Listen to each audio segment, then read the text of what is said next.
Welcome to Flesh and Pod, a flesh and blood podcast, breaking down weekly news and notes from the tournament scene, community drama, game strategy, and more. And now, here are your hosts, Derek and Logan. Hello, and welcome to episode 144 of Flesh and Pod. Double clutch it again? No. What are you talking about? Well, you said, wait, we have a countdown, but on my side it said recording. Really?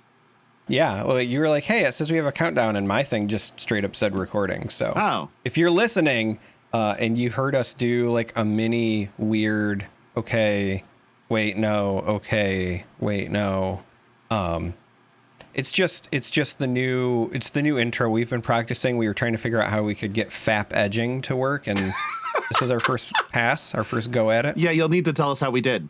If we accomplished edging in a if you should like and subscribe if you're watching this on YouTube right now.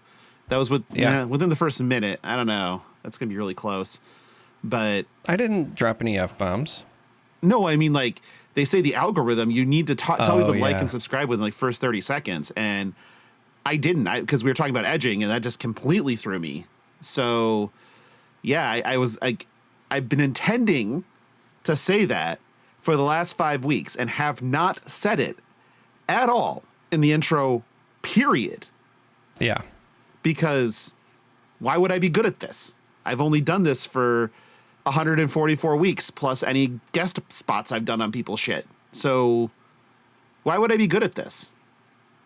Can you tell me why I'd be good at this? How many thousands hours is it supposed to be before you're an expert at something? 10,000? Yeah, I'm not even close to that. So sounds great. Anyway, episode 144 of Flesh and Pod.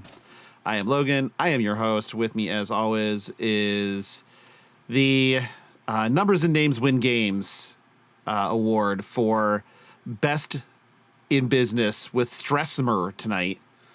Derek Oswald. And yes, there's a 3 in it for no fucking reason. Derek, because Numbers and Names wins games. Derek, did you do anything in Flesh and Blood? I got depressed. I was supposed to take Stark to his first kind of real event. We were going to go to a skirmish together because there was a blitz win this weekend, and then Stark got really sick. Oh. And the weird thing is like, I knew it was coming. I was just kind of expecting it to be next week. So the boys are back at school, and that inevitably means sometime within the first 2 weeks, they're going to get sick, and then it's going to pass around to everybody. Right. We can't really avoid it because we get Monroe in elementary school, Stark in middle school, and then my wife is the attendance secretary for Monroe's elementary school, which also means that even if the boys were to somehow magically stay clean and healthy, which, spoiler alert, they don't, but even if they were, every kid who's sick in the elementary school has to come down, and like when they call the parents, sometimes the parents are like, well, can I talk to him or her? And so then, they put him on the phone, and it's the same phone my wife is sharing. And so basically what I'm saying is there is just no way it doesn't hit our house. It's inevitable. So I was kind of expecting it to be next week, just because a lot of times what happens is the first week or two of school is fine. And then when they go on the Labor Day break, everybody travels, which also exacerbates the problem. And then they come back and whatever. But Stark caught it early this year. He's had a really nasty cough. Obviously, that is one of the better ways to spread whatever it is that he, has. So, yeah, I did not go to the skirmish, even though I feel fine, mostly because I don't know if I'm incubating it or whatever, because Stark has a pretty nasty cough and it's not going away. In fact, earlier tonight, I said to him, hey, buddy, are you doing okay? And he's like, yeah, but he's laying on the couch and he looks miserable. And I was like, how's your cough? And he literally on cue just has a coughing fit. He's like, I'm feeling better. No, you're not, dude. Yeah, so yeah, we did not do that. We did not go to our Star Wars locals. There was a bunch of cool things that I wanted to do this weekend, and we did not. So, boo. Yeah. I went to a skirmish on Monday night because that's a thing. Drove to Nebraska, which is, drove to Omaha. So it's an hour and 45 minutes. It's not that bad. You're going to get your Monday Night Raw win? Yeah. And so myself and Dom drove from Des Moines, and it was an all-FAP Final Four. We had myself and Dom, who is a value member of the Patreon. Sergeant Swanson was XO and took first place with Riptide in the event. I have the deck list for anybody that wants it. It's gas. It was my only loss. And then Trent win on Zen because reasons. So it was all of my games were super tight. I did not blow anybody out with Channel Mount Heroic. So I had to play hard. And so it was dash. What was the 5 rounds? My first 2 rounds were dash. And then I think it was new into Riptide into Reinar. So lost the Riptide matchup. It was very close. I think that it would have won. I think that there was ways for me to win that game potentially, but it's not, definitely not a guarantee that anything I could do past the point of where I had to switch to just attacking with Rosetta Thorn and make a Rune Chant attack with Rosetta Thorn, because you have to get them to a certain life threshold and then just switch to that. And he had 2 remembrances and played them both to get back E-strikes, which start to stress the hand a lot. Yeah. Had a very timely, for my first Exude for 7, he had a very timely red Fiandals, and I didn't have a blue in hand to pump it. So that lets him keep playing reactions. So that was painful. And turn 0, he just plays, okay, reel in for 6. I'm like, okay, this sucks. But that was quite, again, it was awesome. And the new, I had one of those experiences of, okay, I'm at 7. They're coming in with a 0 for 4. They have 1 card in hand, 2 floating. I know there's something that fucking pumps for 3. What is it? Thinking, buffering. God, I can't remember. Let me see your graveyard. There it is. Okay, yeah, we're blocking. And then he's like, yeah, I had it, and plays it. I'm like, okay, good. Very good. Proceed to kill step. And then attack, non-attack, Rune Chant, Rosetta, knock him down to 3, Rosetta, Yeah. You keep saying Rosetta. Is this a card from the new expansion? No, so I did titled Rosetta. I did get one of those questions, I believe, from. Oh no, that was from. I did also play my Armory. I played a Blitz Armory. Just played Briar again. My only loss was to a Victor, and I did get from my round 1 opponent. He's like, "Oh, is this from the new set?" And I'm like, "No, this is from 2021." And this is so busted. Yeah, so I just like making the joke because, and I know we're going to cover spoilers and whatever, but now that this one has officially been shared, so we can talk about it a little bit, the Rotwood Reaper. Yeah. I just chuckle because Rotwood Reaper looks like what Rosetta Thorn should have been. Yeah. It's far more fair, but I also kind of giggled to myself because the set is called Rosetta and it's meant to have a heavy emphasis on arcane damage, and Rosetta Thorn deals arcane damage, but it's not in the Rosetta arcane set.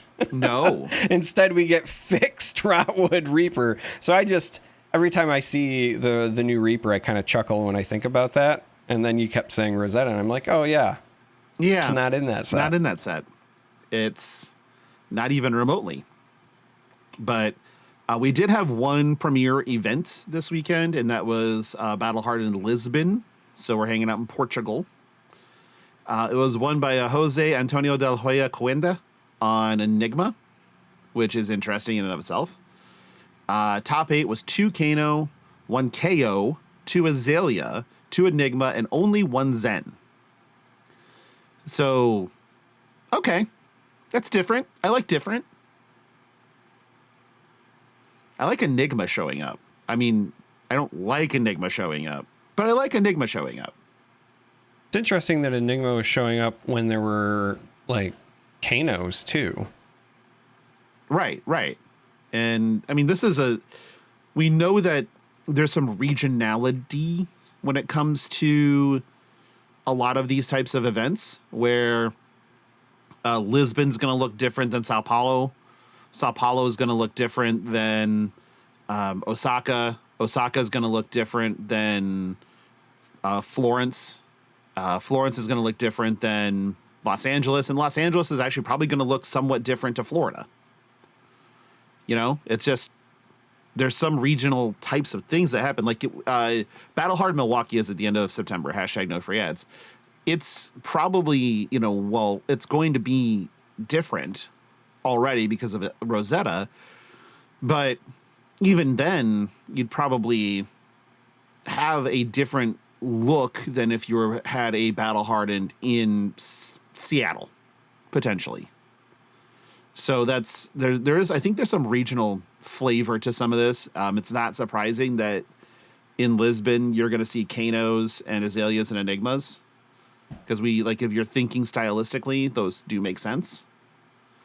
Just like you see a ton of Ninja coming out of APAC region because that really fits the play style over there.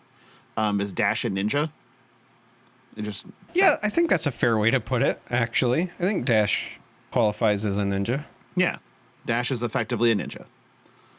So while I'm very interested in this type of top 8 where you have Enigmas and such, I don't think it changes my opinion about Zen. And we now have come some form or fashion of confirmation from the man himself, Brian Gottlieb, the GOAT, that we will be seeing more Zen changes because they know it's a problem. And that's part of it from what Brian said, and I think that this matters a ton, is that the discourse right now within the community should be about Rosetta and not about, Zen sucks or playing against Zen sucks or we don't, Zen's too good or, any of that. That kind of hurts when you're trying to be hyping up your new set, which the world premiere happens this coming weekend. So I totally understand their desire to do it. I'm thinking that announcement will probably come out at the minute we stop recording because all the spoilers started coming out literally 5 minutes after we stopped recording on Sunday night. Yep. I mean, it was literally, I remember we were talking. Yep. And I was like, oh, hey, did you see this? Yep. We're in the Midwest in classic fashion, mind you. Oh, yeah. And I remember saying, oh, yeah, that one's cute. That one's kind of cool. That one's kind of cool. It's like 2 or 3 coming. And then I go and I lay down to start going to bed and I have my phone because I'm reading something. And all of a sudden I get 12 notifications and I just, motherfuckers. It was like an avalanche too. Everybody had them queued up to go and then. Yep. And just woof. Ow. Well, shit. Well, now we have them though, so we can talk about them. But first, let's dive in a little bit. They did do some lore, which I'm a lore fan. I do enjoy the motivations that exist in the world of Wraith. I do enjoy how the Earth and Lightning stories are playing out, where you have sort of Florian versus Verdance and sort of an adversarial relationship. She's mad because he kills shit because he's that part of the cycle of life. And he's trying to just be understood and kind of mopey. I mean, he's real emo. And yeah, anybody that wants to, you can absolutely fix him. You should just start pining right now. You can 100% fix him. Fix him. You can fix him. Don't worry about it. You can fix him. And then I thought it was really cool that Aurora and Ocilia were just a buddy comedy. Aurora's badass. Aurora busting into the vault is badass. So here's what I wanted to ask you. I've been waiting since I saw this in the notes. Are you ready? I'm ready. Which is which? If Aurora and Acilio are a buddy comedy, which one is Tango and which one is Cash? Oh, man, that's a good question. I think that for our younger listeners, real quick, I'm sure you're familiar with things like Lethal Weapon and many other things, but there is a like buddy cop film called Tango and Cash that starring has Sylvester Stallone and Kurt Russell. Kurt Russell, you are correct. Yeah, I'm not going to get that wrong, dude. I love that movie. He's fucking great. And that's what I was getting ready to lead into, which is if you are not familiar, because it is very often withheld from like, you know, the pantheons of other buddy comedies. You know, most people think of like Rush Hour or, you know, Bad Boys or like I said, you know, Lethal Weapon. Even maybe it's not truly like a buddy thing, but even maybe like Beverly Hills Cop is very often like roped into those films. But Tango and Cash is the one that's close to my heart. So anyway, who's Tango and who's Cash? I think that Aurora has to be Tango, right? Yeah, I think that has to be, like, even though there are some really good Cash lines in the movie.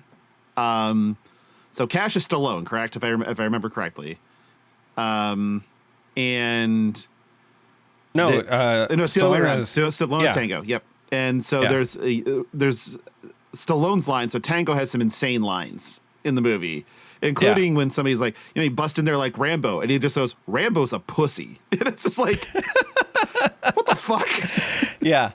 You also have to understand that when we say Stallone, this is not probably the way you're used to seeing him, because he's playing the straight man, which is part of the reason that it like works so well for me. Like, he's got these big glasses. Basically, imagine like suspenders. Muscular Egon Spengler. Yeah. And that is Tango in Tango and Cash. Like, dude could be an accountant. And Kurt Russell's legitimately playing his character from Big Trouble in Little China. Yeah, he's just Jack Burton 2.0. He's just Jack Burton, right. He's just the Pork Chop Express. He's Jack Burton. Yep. That's why I love that movie. But it works. And it's, for those that don't know, the reason that the Rambo's a pussy line is funny is because he also played Rambo. So it's self-referential if you didn't pick that one up, because I realize that some of our listeners probably don't actually know that. The Tango and Cash is great. That should be, if you're going to start watching like Kurt Russell movies specifically, it's like you start with The Thing, because why wouldn't you? Then you watch Escape from New York, because just a classic. Then you go to Big Trouble in Little China. That movie's incredible. I would say just because it's a good like back to back, I would say do Escape from New York to Escape from LA. Just that movie's really I know bad. It's not good, but you want to get it out of the way, right? Like, the last thing you want to do is start 3 strong films. Like, you don't want to go, you know, The Thing, Escape from New York, Big Trouble in Little China, and then go back to Escape from LA. I was just going to not go to Escape from LA. Okay, I guess that's fair, but... And I was just going to say, okay, then go to Tango and Cash. And I think that's a good trajectory. That is a pretty good trajectory. I would say if you're leaving films off, the one you absolutely need to leave off is Overboard. Because even though my mom Goldie Hawn loved that movie, and Kurt Russell, because she loved Goldie Hawn and she watched it all the time, it does not hold up. It is a problematic movie. It is a very problematic movie. Revenge of the Nerds levels of problematic. Yeah, it is. It is a capsule in time. I'll put it that way. It is. So as the you can kids, just skip it. Yeah, as the kids might say, it's kind of cringe.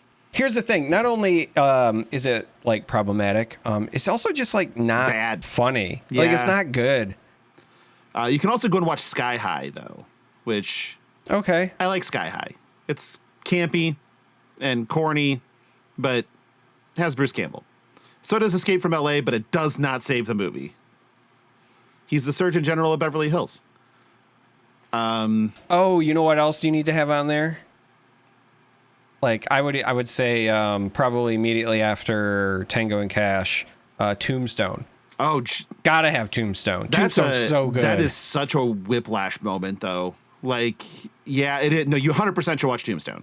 It is Val Kilmer's greatest masterpiece, and that's kind of saying something. I have not yet begun to defile myself. It's something I say to Sophie all the time, man. My favorite is still when he sees the dancer, and then he goes, "I'll be damned," and then Val Kilmer's character, which is Doc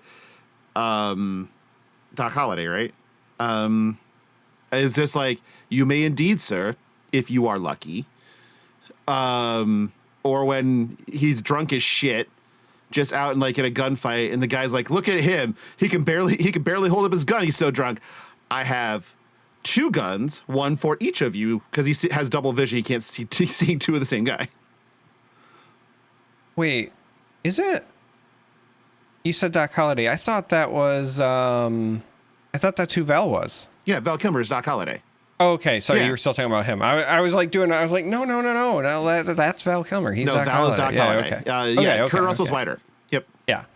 But that movie, it's got so many good so people. many It's good got lines. Sam Elliott. Yeah. Luke Perry. You know, it's another movie that definitely doesn't hold up, but it also has a very special place in my heart. In part because of when it came out. I think I was 10. There are no when rails on this out. show, by the way. Just no ignore rails. that. Yeah. Stargate. That's another good Kurt Russell. Kurt Russell movie. Yeah. Yeah. Stargate's pretty good. The series, the TV shows, the sequels and the TV shows just put over here, in my opinion. Yeah, it's not connected, but it birthed them, right? So Yeah. you got to give it that, and it James was Spader. a decent action flick. So I love me some James Spader. He's. I was just realizing there was actually quite a bit of Kurt Russell movies that I watched when I was younger that just have special places in my heart because of when I watched them. Sure. That are just not good now. No, they're bad.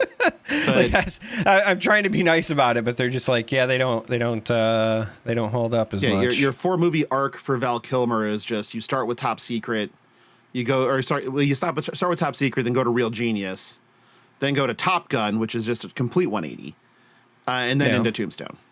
But should we actually talk about Flesh and Blood again, or is that kind of just irrelevant? I guess. I mean, if you don't want me to start talking about Backdraft or oh my god, Backdraft, 3,000 Miles to Graceland, the flying Elvises. No. The thing is it's that one's funny if you don't understand the context because he was also in Elvis too, right? So it's again kind of the self-referential thing in some ways. Man, Kurt Russell's just gas. I love Kurt Russell. He really is. What's the Santa movie that he was in recently? Santa.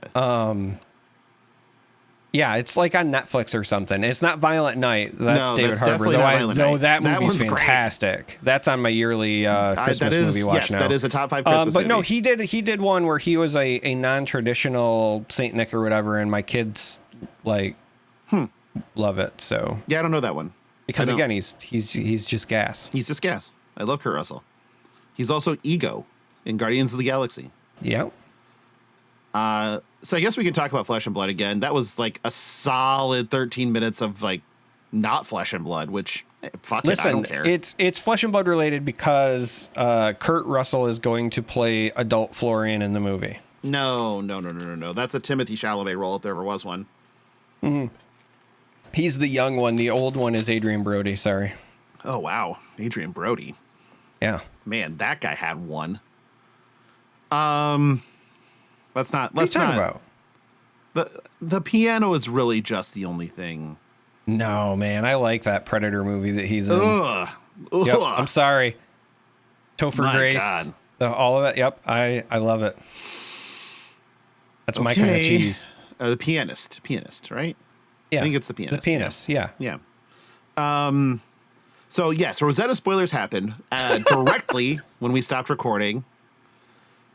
And if you want to see all the reactions to when I try to move this ship forward and Charmer just starts laughing because he knows it's not going to last, you should watch on YouTube because motherfucker. Any rate, get that Smucker's.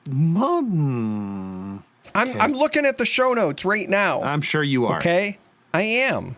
You're probably roster baiting to your fucking fantasy team. I haven't even done my draft yet. Oh, really? Yeah. First game's because like I was not invited to any leagues this year.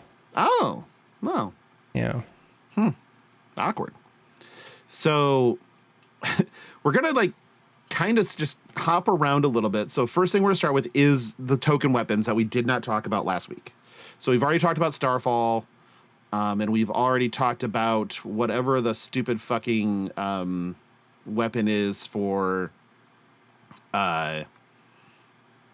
Ocilio? Is that who's... Yeah. Yeah. The Volzar, the lightning rod. Yep. So we're going to go to Florian and Verdance's weapons this time. So Florian gets fixed Rosetta, which is Rotwood Reaper. It's 2 resources, attack. If you've played or created an aura this turn, this gets +2. So it's 2 resources. If you've played or created an aura, so if you've made a rune chant, this gets +2. It's a 2 for 4. It's very Guardian. So here's, I don't think it's Guardian. I think it's like back to the roots. To me, it's like OG Rune Blade. It reminds me of the bad Viscerai weapon. Nebula Blade? Yeah. Or Galaxy Black? Nebula Blade. Nebula Blade. Because that was also a conditional 2 for 4. Mm-hmm. But here's what stood out to me, right? They were like, hey, we're going to give you this condition that you have to meet.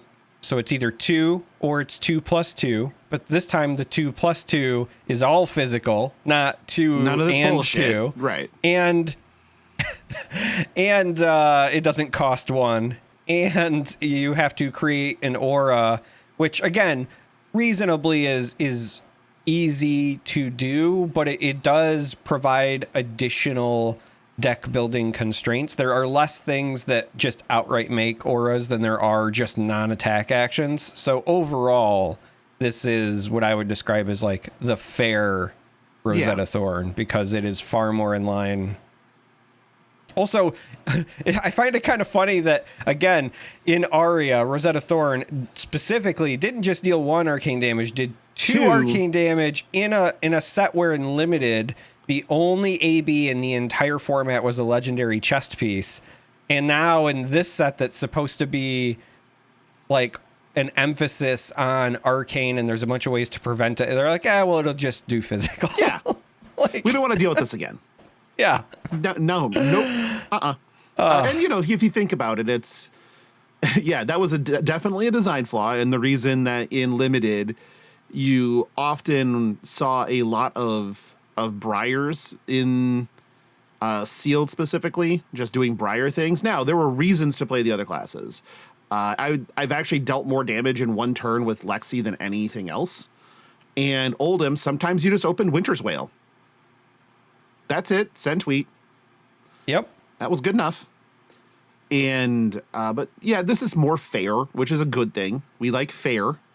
I do get the feeling there might be majestic weapons in this set, but we'll find out, because some of these are just, they feel playable in Limited, but they don't feel particularly useful at times, I guess is where I'll go with this. One of them that is, I think, more than useful is Staff of Verdant Shoots, which is Verdance's weapon. It's once per turn action, 3 red disc, so 3 resources, amp 1, go again, and then has stapled to it, when 1 or more earth cards are pitched this way, the next time you deal arcane damage this turn, create an embodiment of earth token. And we know what those do. Yep. So this is a perfect defensive tool and offensive tool for a deck that does the thing. This, to me, feels very almost Icelander in a way. Yes. Just without, instead, obviously, without the taxing, right? You're not like, hey, my hero ability is going to make a Frostbite token, blah, blah, blah. But it still feels like, hey, just like with Icelander, it was like, I know I'm going to commit to like pitch a blue to play a blue and then do some stuff. This is going to be, pitch a blue to do my amp 1 or whatever, but then hopefully set up my defense for the following, right? Like, yep. it's not 100% the same, obviously, because you want heroes to have their own unique identity, but the play cycle is going to, I think, feel similar. Yeah. The other card I wanted to specifically talk about before we get into more thematic things is dumb as shit. It is Seeds of Tomorrow. It is blue pitch, 0 cost, earth instant. As additional cost to play this, put a card from your arsenal on the bottom of your deck. So it's not just free. Yeah, you got to do the Crown of Seeds thing. Yeah, you have to do the Crown of Seeds thing. And prevent the next 5 damage that would be dealt to you this turn. Now, a couple of things. One, Olga Terashenko had no business going this hard on card art. This is gorgeous.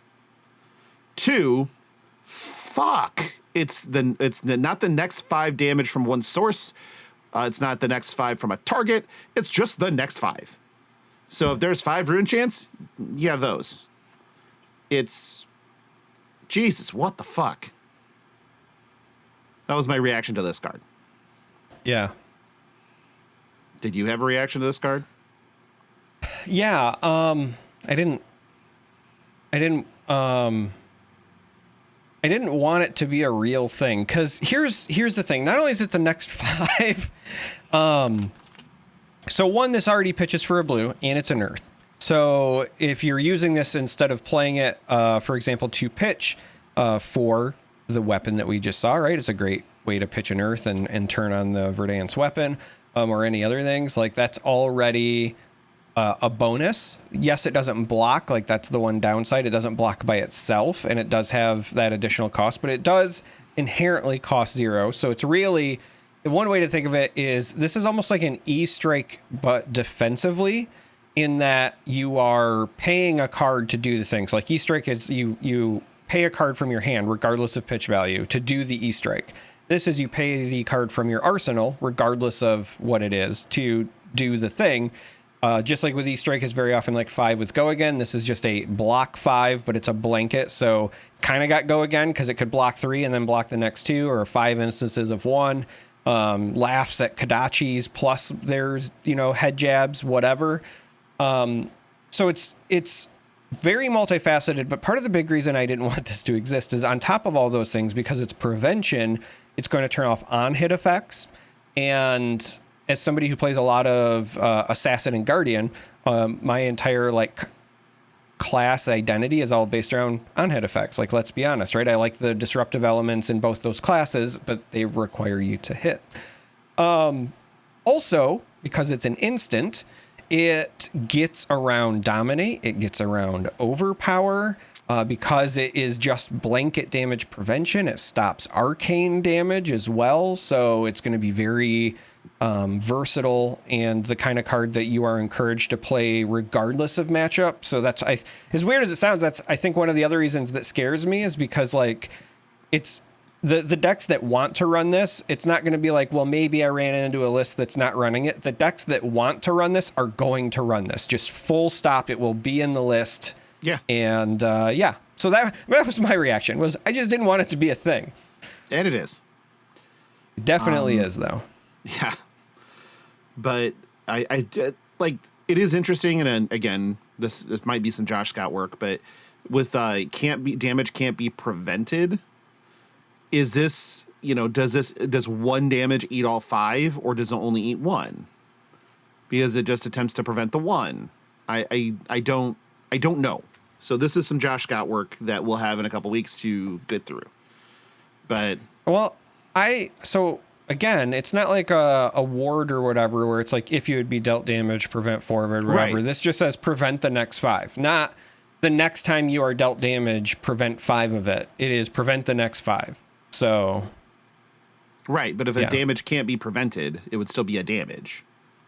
Oh, so, yeah. So I see what you're saying. So yeah, like if you're trying to pick to pieces, or like what happens? Sorry, I was naming cards from the classes I play. My apologies. Pick to pieces is something you play. That's what I said. I said pick to pieces. You said Shuko, and I was. Oh, right. Just okay. Taking jabs. Head jabs? Nope. Stab jabs. Stab jabs. Okay. We did also get, most importantly, 6 new Zaps. So if anybody's interested in playing Zap, you can almost make an entire Blitz deck of just cards that have the same cost to damage ratio as Zap. So you can just play a bunch of Zaps. Giant pile of Zaps. You can just do that. You're very close. I think there are now 15 different unique Zaps that you can play. There are 6 in this set. So getting that count up there. Some of them are like quite kind of good, you know? Like they're just not Zap at home type of thing. Not Zap at home. Yeah, so you have like Pop the Bubble is Zap, but if this deals more damage than its base, destroy an aura permanent they control. That one's pretty good. You have where's the one? Oh yeah. The Overflow the Aether Well, so it's Zap. But if with Surge and if with the Surge condition being if this deals more than its printed damage, gain 2 resources. It's a good Zap. Yeah. Yeah, there's just they're all Zaps. There's also Trailblazing Aether, which is Zap, Surge. If this deals more than its base, it gets Go Again. So that could start chaining some Zaps. But there's a lot of Zaps. There's also, because you are randomly enough, they also put Flash in the set. So you can just give Zaps Go Again because it's just the next action card gets Go Again. Right. So you can do some stuff. They got some cool reprints in here. We've got Flash, Lightning Surge, Heaven's Claw. Oh God, Autumn's Touch. Aether Quickening. Aether right? Quickening. That's a reprint. Meet and Greet. Yep. So yeah, we got a few different ones in here that are nice. But we're gonna go like a quick tour, and kind of revisit the abilities on some of these heroes and some of the cards that we found that pair well, I should say. So like with Florian and Verdance, they're looking to put Earth cards in Banish to turn on their ability, and from that we have the Decompose mechanic. Now there are some really good Decompose cards. And we haven't seen the Majestics, in full swing yet. We've seen one Majestic Decompose card, which is Felling of the Crown, and that reads like insanity. I love that card. But even things that are simple, like Summer's Fall, is a simple 2 for 6 as a red and then yellow-blue. Decompose, banish 2 Earth cards and an action card. It could be an Earth card. From your graveyard, if you do, put up to 1 target aura on the bottom of its owner's deck. Great. Like, perfectly reasonable Decompose card to play. Blossoming Decay is a 2 for 5, but when you decompose, you banish 2 Earth and an action, and you gain a life. Reasonable in limited, So they have some of these that are, I think, good enough in the Decompose arena to be kind of good. You also have a Decompose defense reaction, which is nutty to me. Yeah. Because this one, I think, this one feels like a problem because it's a defense reaction. It's a sink below. If you banish 2 Earth cards and an action card, it's a 0 for 3. It blocks 3 defense reaction, Earth defense reaction. But if you're able to decompose with it, it blocks 4. So it's an insanely good enabler for decks that want to be defensive, which I think both Florian and Verdance do. There's also, what is it, Deadwood Dirge? Or is that something else? I know that card is one I had highlighted because I'm like, okay, this is really good. But I don't see it, so not going to worry about it. What's your take on this mechanic, and do you think it's supported well enough yet?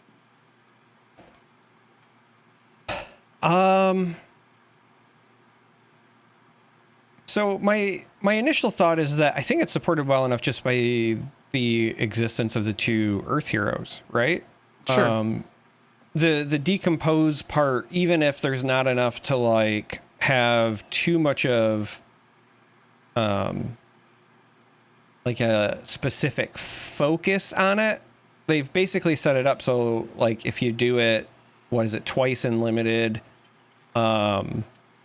then they're turned on, and I think 3 times in constructed, right? Because it's 3, 6, 9. It's 4 and 8. Well, it's 4 and 8 for there, but I mean, decomposes traditionally so far. Granted, I think that the way that they wrote it, they have the ability to modify it. It doesn't always have to work this way, but the majority of the ones we have seen have been worded something like banish 2 Earth cards and an action card. Yep, it's 3, 6, 9.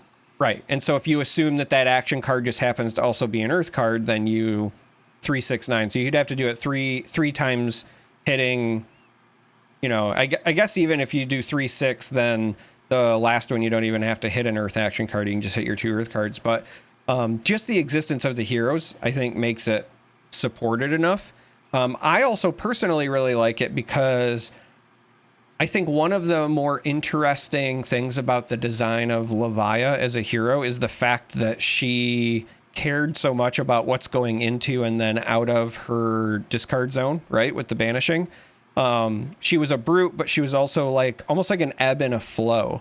Like she could have been designed as a werewolf, the way that she like gains power and turns on certain attacks as long as her graveyard has the right stuff in it. But in those early stages, perhaps not. And that's kind of the way Decompose feels to me, right? It's almost like another way to visit those mechanics without infringing on Levia's specific identity. So in that regard, I like it because it's not just like, okay, well, you know, I block for a couple of turns and then I'm set, because every time you're decomposing, again, assuming you're eating 3 cards, like that'll chew up fast. And that's also not counting.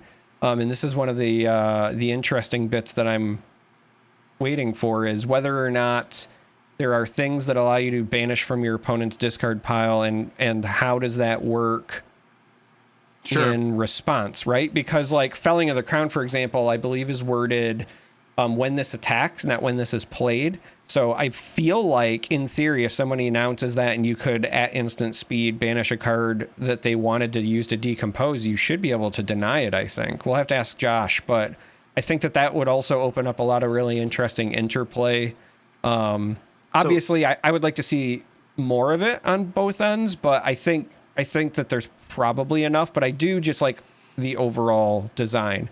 It really feels good and fresh in the Earth talent specifically, because it really does represent like tilling the soil, right? Yeah. Like you got to have fertile ground to do the thing, and then when the soil dries up, you have to, you know, do a little slash and burn to get more nutrients into the soil, and then you can do the thing again, right? Like I dig it. Yeah, felling. So decompose as a mechanic is when this attacks, not when it's played. Right. Felling is dumb because it only just requires 4 cards, period, to be a 3 for 8. To be a 3 for 8. I just meant for the decompose part, though, right? Yeah. Like, because decompose is always when this attacks, you can banish stuff, and if you do, then do another thing, right? Yeah. So the idea in my mind is like if they are attacking with something and you don't want them to get the decompose trigger, whatever that is, then you could like pre-banish one of their 2 Earth cards, and now they don't have legal targets. So it's just something I'm kind of keeping my eye out for, right? Is kind of cool interplay like that. Because it also, I do think within the context of just this set, I do think it would be pretty cool if you're like, hey, I'm going to do my cool Earth attack, and then the lightning hero at an instant just literally is like, no, I nuked that tree you were going to use as a resource, right? Like I blew it up with a lightning bolt. It's gone. You can't decompose now because there's nothing left to decompose, right? I incinerated it. So, right. Yeah. I just think I like the flavor there. No, I think it's good. I really do like that type of interplay, and we'll get to it now. With Aurora and Ocilio having, you know, basically what Lightning is trying to do. And in this set, it really feels like Lightning is trying to just go fast, shocking, but Mama, I'm going fast. It wants to play instants and auras and get auras on the board, and then do fucking chicanery with the auras, especially in Ocilio, where you're doing things like with Ocilio's ability having sigils happening, that turns into a bigger deal. So Ocilio, as a reminder, it's a once per turn instant. You discard an instant to draw a card, has Essence of Lightning. But Volzar is if you control an aura permanent with sigil in its name, this costs 1 less to activate. Once per turn instant, pay 1 amp X, where X is the number of lightning cards you played this turn. So it's trying to go wide with damage, however it needs to. But if you can, a lot of these attacks are going to bounce auras back to your hand, and the sigils are auras. So you can just replay the sigil rather than having it bust. So you can play it, amp, bounce the sigil, so you have it for next turn, and just kind of do that repeatedly if you need to keep turning on Volzar for free. Sort of a unique take on how to do that. This feels way trixier than even... So here's the other thing, because I know we talked about it last week, but I want to revisit it, because you're talking about, like, hey, you bounce the thing, and then you can, like, use it next turn and whatever. The one that jumps out to me, and it makes so much sense now that we have more of the complete puzzle, is the specialization. What is it? Sigil of Brilliance. Sigil of Brilliance, yep. So the reason that one stands out to me is because, unlike the other ones, it's not like at the start of your thing, destroy this and then X, Y, or Z. It still has the destroy this, don't get me wrong, but it's very specifically the effect is when this leaves the arena, so you can draw a bounce card. it to draw a card. So every time you bounce it and you're playing that game, you're also drawing a card, right? So that is a significantly more impactful loop when you're also not really setting yourself behind by committing to it, because it's kind of like replacing itself when you do the thing, right? Right. And we don't have Aurora's specialization yet. We haven't seen it. We know Florian's, it's Germinate. We know Verdance's, it's Heartbeat of Candlehold. We know Ocilio's, it's Sigil of Brilliance. What is Aurora's? Is it just, blast you from fucking heavens and call it a day? It's marrying Black Panther. Yeah, that didn't work out in the end, though. Just saying. Well, I mean, you would think that being married to the King of Wakanda would be like something you want to lean into. No, I don't think so. Really? Not when you have. Listen, I'm not taking anything away from Black Panther, but we all know that he married up in that relationship. Oh, 100%. But eventually she's going to figure out that she's the one that settled, and she's got to go do girl boss shit again. So it's true. This is Comics Corner for anybody that wasn't aware. It's talking about the short-lived marriage of Storm and Black Panther. Yeah. So if you're wondering how we got there, sorry. Aurora, the hero, the Runeblade, has a strong lightning aesthetic and white hair. And so Logan and I very often joke that she is the flesh and blood version of Storm, because in Marvel Comics, Storm's real name is Aurora Monroe. And Aurora Monroe, a.k.a. Storm, also tends to throw lightning around and has white hair. So it was really funny, because we were sitting at dinner and we were talking about the punny names that Flesh and Blood does, and Doa was like, Aurora just doesn't make sense. I wish they would have punned that. And I just look at him like, it's Storm. He's like, yeah, it looks like Storm. I'm like, who's Aurora Monroe? And he's like, oh my God, they got me. I'm like, yeah, there we go. Now you get it. So yeah, that's the Storm aesthetic is huge, and it's also just gas. But also, Comics Corner still. If you are not reading NYX, get your shit together and read NYX. NYX issue 2 is everything I want. Full stop. This is my shit. I'm in. Word to the wise on that one. X-Force was fine. It's going to be Monster of the Week type stuff, and I'm fine with that. It's totally reasonable. Hey, going full circle with the Comics Corner back to Flesh and Blood thing. As we continue to see the art come in from this set, and again, there's a lot of good stuff. Somebody who is very quickly like climbing the ranks of my favorite artists in the game is Edward Chi. So in this set does Lightning Form and Flittering Charge, and every time I see those two cards, I'm like, those could be comic covers. Yeah, the extended and that's art. When we were talking about comics, that made me think about it. I was like, man, those could be comic covers. Yeah. Like Edward is hitting that. He's hitting my Bastion, Jez, and his Wardy realms of notoriety. Yeah, his the extended art foil Lightning Forms from Skirmish are insanely gorgeous. Like, they are incredible looking. To the point that one of the players, Trent, who we was in the top 4, was like, "Hey, do you want your Lightning Form? I'll buy it off you." I'm like, "Oh, you can just have it." And I take it. I'm like, "Wait, no, you can't have it. Actually, this is way too cool looking." I just put it back in my deck box. He's like, "Yeah, that's fair." I'm like, yeah, it looks good. It looks really good. So that's my 2 cents on that one. It's also just a great card. I mean, I love that thing. I also love the fact that Lightning Surge is here to play. So going kind of in a different direction, because now we talk about Rune Blades. So we do have the 2 Rune Blades in the set, and as per normal, it's very aura focused. So you have some bangers in here. So you have Malefic Incantation, which is a 0 for 0 go again, red, yellow, blue. Depending on the number of verse counters it enters with. So this comes into play with 3 verse counters. When it has none, destroy it. Once per turn, when you play an attack action, remove a verse counter from this and create a rune chant. No notes. Like, yeah, everything you want right here. That one's quite good. There was also, I've been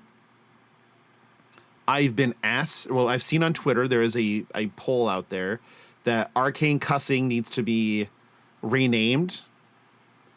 And so everybody's now the new accepted name is Swear Jar.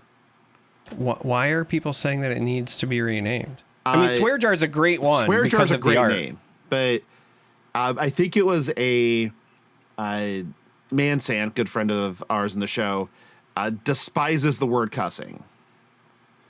Like he equates it to another C word that you have uttered many times on this show. And I'm like, okay, I mean, I get it. And Swear Jar got into the lead pretty quickly and held. So yeah. I mean, Swear Jar is a great name. I thought that this was like some joke where like you can't just say cussing because that's too tame, and that people wanted it to be like Arcane fucking cussing or something, you know what I mean? That'd be like, great. Like if I'm going to call it, if I'm like, not going to call it Swear Jar, like we already have shitty, presence. We do Fab canonically. So like if shitty can match the tenor, if you will, of the game, then we can fit in something there. But yeah, no, that's interesting. Arcane fucking cussing is perfect for me, and I'll probably call it Arcane fucking cussing at least once when I play it.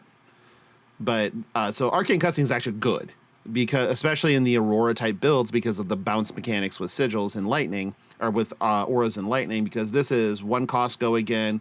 When you are when you deal or are dealt damage, destroy this. When this leaves the arena during your turn, create 3 rune chant tokens. So bouncing this thing on your turn to get some shit happening is perfect. This repeating is dumb. So bouncing this is fantastic, but also it's a non-attack action. Yep. So if you also are trying to satisfy your more traditional Rune Blade play patterns where you want, 1 non-attack, 1 attack action, this helps that as well. Like this kind of does a little bit of everything that you want, which explains to me why it probably only blocks for 2, because everything else about this is, in my opinion, pretty good. At least the red version. I'll put it that way. The red version really stands out. The red is definitely gas. And then Deadwood Dirge is the other one I was talking about, where this just lets you destroy an aura you control to create 3 rune chants as a red. 0 cost go again. Just, okay. So I made an embodiment of Earth that I'm not going to need. So blow it up and make 3 rune chants and keep the party going. Yep. Seems pretty good. Or you could blow up Arcane Cussing, and since it was destroyed during your left the arena during your turn, make 6 rune chants total between the 2 cards for 1 and 2 cards. So that's spicy. I like that one. But that's sort of the focus. That one is, if I remember right, that one's just a rune blade, right? Because I think I remember seeing it's just that, these are all just rune blade. Yep. Okay. Well, so the reason I wanted to clarify, because obviously in a set with a lot of earth stuff, if you have a card named Deadwood, like, you don't know, is it like wood or whatever? No, it's Deadwood. Yeah, we talked about Deadwood. Shout out to Papa Mike. So Papa Mike decides that the correct thing to do when picking up his 3rd grader or whatever from summer camp is to roll up to the summer camp, windows down, blasting our show. And hey, he rolls up. It's right as I'm saying, they say cocksucker a lot in Deadwood. No, it very specifically is if you're a fan of the word cocksucker. Yeah. Well, they got an education. What can I say? And now we have Deadwood Dirge, so we have more cocksuckers. But, yeah, this is quite good, especially at common. This is quite strong. Well, I started down that path because I also remembered thinking that this, depending on like the build, this could maybe be a bit of a tool for like Viserai as well. Because even if worst case scenario, you have to blow up your own like rune chant or whatever, because he also gives you one for free. It's like never worse than a 0 for 3 go again for him, potentially way more. There's some neat things that I think you can do with this as well, where and we've already seen it, right? You have some of these auras that have like tokens on them, and then they do the countdown thing where they're making rune chants along the way. Rune blood incantation. Yeah, exactly. And then when they get to 0, you could just blow that up because it served its purpose, and then continue to roll on. So, no, it's very good. It's quite good. I also just love some of the, having meet and greet back. So if you've dealt arcane damage, this gets go again. It's very strong. Sigil of the Arc Knight is when this leaves the arena, reveal the top card of your deck. If it's an attack action card, put it in your hand, which is very much so similar to Tome of the Arc Knight in that way, but that reveals the 2, and they have to be a non-attack and an attack, and then you get them. Hit the High Notes is a 1 for 6 effectively that blocks 3 as a red, and a 1 for 4 that blocks 3 as a blue, because it's just if you've played or created an aura this turn, and you have, this gets +2. So that's very good. And then there's basic stuff like Hocus Pocus, which is a 0 cost, 3/2/1, a red, blocks 3. When this attacks, create a rune chant. So there's a lot. I think like the things that are like the 0 cost attacks and stuff like that, because the rate's kind of bad, are more for Aurora to utilize. But at the same time, even stuff that costs 1, like with meet and greet and stuff like that, totally reasonable. Like Aurora would want to play those.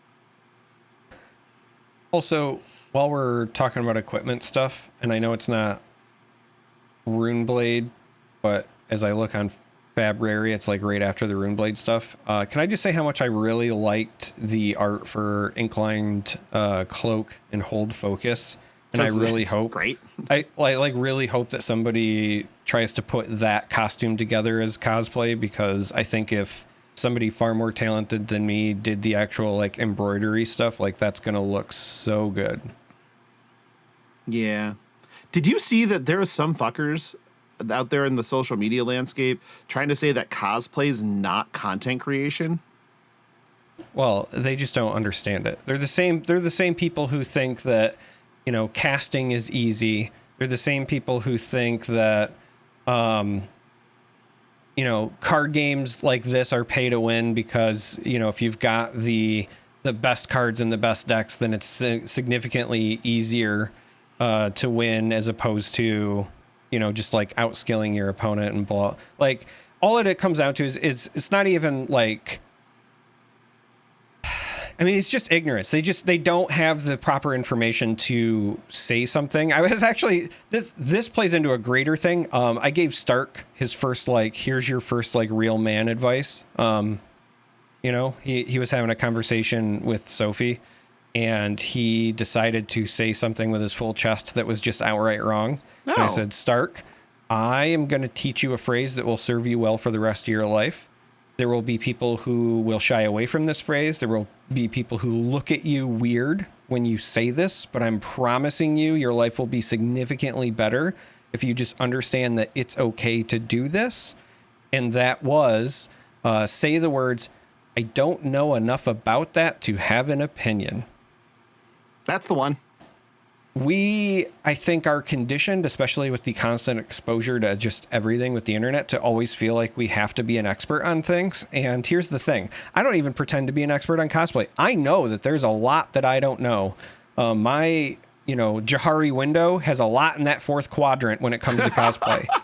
But I do know enough to say, hey, they work their asses off. Like, it's hundreds of hours. And for the really good shit, it's like thousands of dollars and actual pain, fear of being electrocuted. And if your costume gets wet, stuff falls apart on the day of, people literally hot gluing shit to their skin. Like, it is blood, sweat, and tears. And it is definitely not easy. And anyone who says that it's not content creation doesn't understand that they are not just literally creating content, but they are also creating an actual thing. I don't know how you can call it anything but content creation. They are creating something for your consumption based on media that you enjoy. And when I say they are creating it, they are physically creating it. Yeah. It's that you and me are just spewing opinions and good times to the wind, my friend. That's I love right. you, but I would put a cosplayer above us any day of the week when it comes to content creation, because that shit is hard. Yeah. So anybody out there that is listening to this show that doesn't think that cosplayers are content creators, I'm here to tell you, you're just fucking wrong. And for all the reasons that Derek just said, plus a plethora of others, where they're going out there and they're not just bringing the character to life in a convention center. They're going out there and doing photo shoots and finding somebody that can do those things with them and also create these scenes and shit like that, so that you have an actual physical representation of the character in the character's environment. That's nuts. That takes so much effort. Even if now I need to talk about something else here, because this is just an overall mindset thing. So I'm sorry, Logan, but let's go. Papa Charm is going to come out for a bit since we're giving life advice. Yep. All right. Even if you're going to say okay, well, yeah, that's for the people who are really good at it, but I see all these low effort things and blah, blah, blah. To those people, I would say, and I mean this with all due disrespect, shut the fuck up, because that is going to the gym and shaming, the large person on the treadmill because they are trying to get better at something, right? Nobody is an expert right out of the gate. Everything takes practice, and at least they're trying. All you're doing is shitting on something that is meant to bring joy to others. What you are contributing by saying this isn't X or this isn't Y, when you do that gatekeeping stuff, all you're doing is reducing the amount of stuff that we can all enjoy with no net benefit to you doing so. If you just stop your fucking complaining, we lose nothing. You are not doing any amount of good. You're not providing a service. We're not at home going, oh, thank God that person said that it's not fucking content or that cosplay was bad, because I was really struggling with my day to day. And when I wanted to just sit down and enjoy one of the things I love, I'm so glad that there's less of it for me and everyone else in the space to enjoy, because that guy decided to open his fucking mouth. Like, you're not doing anything at all. If you have like the urge to be like, hey, that fucking sucks, why don't you get a mirror, say it to that, and then return when you have fixed that problem? Because again, you're not providing anything. The people, even if it's what you deem as low effort, because one, you don't know somebody's fucking struggles. Like, not everybody has the budget to create these high tier cosplays. Everybody has to start somewhere. Maybe they're trying to do a bunch of budget friendly stuff so that they can use that exposure to then pay for the things that they dream of making. You don't know, but they'll never get there if you're being an asshole along the way. Just shut the fuck up. Like, that's it. It costs nothing to be kind, and you're still too damn broke to do that somehow. Like, my God, again, they are at least attempting to provide something. Like, if you don't like what they're doing, fine, then go make your own thing. But if you're not going to contribute, then get the fuck out of the way. Like, I'm sorry. The constant negativity, like, just like I said, it's okay to say, I don't know enough to have an opinion about that. It's also okay to say, not for me, and I'm going to mind my own fucking business. Like, who cares that you didn't like it? They weren't doing it for you. They were doing it for the people who do like it. And if that's not you, big fucking deal. That's it. There's a concept that we've had to address on this show a few different times, and that's not everything is made for you, and that's okay. This is why I could never work for LSS, because I get too heated when the people are super negative like that. Like, Yes. I tend to be very, especially in my professional version, I tend to be very measured. And I'm joking when I say, like, I could never, like, I absolutely could conduct myself in a professional setting. I just also know my audience. And if you're listening to this, then you know what to expect at this point. But like, I just don't understand, like, the unnecessary activity. Like, everybody's lives are a finite amount of time. Father Time is undefeated. You only have so many opportunities to even have a thought. Like, I as somebody who, like, struggles hard with depression or whatever, I fight just to, like, not want to be negative to myself. So, like, I just don't understand the, like, I'm going to purposefully spend my waning moments of sentience on just gatekeeping, just preventing others from enjoying their finite time. Like, it just it just mind boggles me. It's crab mentality. If you've never heard that phrase, the idea is that if one crab is trying to crawl out of a bucket, instead of helping or, providing them a leg up, crabs will then, like, claw at the crab and try to pull it back down. It's crab mentality. That's all it is. Yeah. Don't be a crab. Yeah. I don't have really anything to add. That was as good as it gets. So we're just going to leave that there and tell everybody that is in the content space, including our content creators that are cosplayers, hey, I'm proud of you. I'm proud of what you're doing. I'm proud that you're doing it. Keep fucking doing it. Yeah. Pretty easy. Okay. Let's talk about wizard bullshit. Now, we on this show sometimes malign wizard, but it's only because we're too stupid to play it. So. No. I malign wizard. It's not that I'm too stupid to play it. It's just not. You are, though.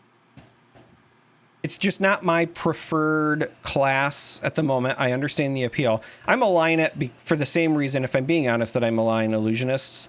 While I very jokingly say, I want all illusionists gone and whatever, it really just comes down to, well, it really, like, if I'm being honest and reflective, it really just comes down to that those two classes in particular have historically been hard counters to the classes I enjoy playing.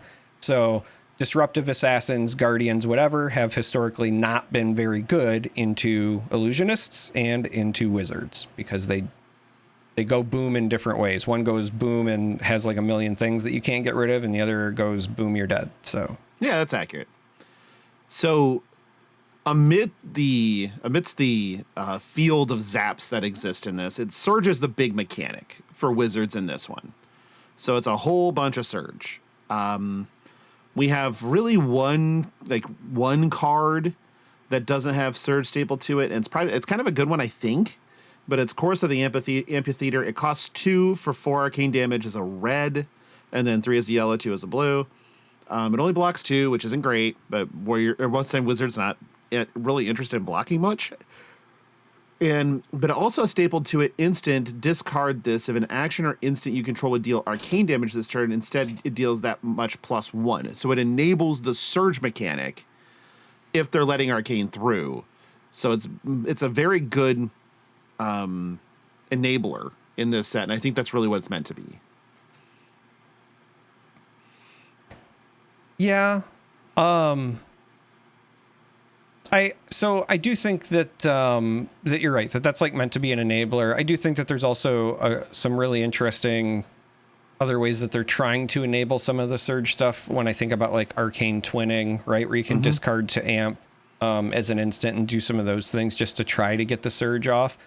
One of the cards that like really stood out to me, because I feel like it has a lot of potential in the future, and maybe even in Classic Constructed, because I think right now Snapback's only banned in Blitz. Exploding Aether jumped out to me. So Exploding Aether is the one that amps. It's a cycle, so it's 3-2-1 red, yellow, blue, but it amps, so fine. But it also has Go Again. And there's not a lot of wizard actions that just naturally have Go Again. Even in this set, a lot of the stuff are like Surge, and then if it hits, like Aether Quickening as Go Again.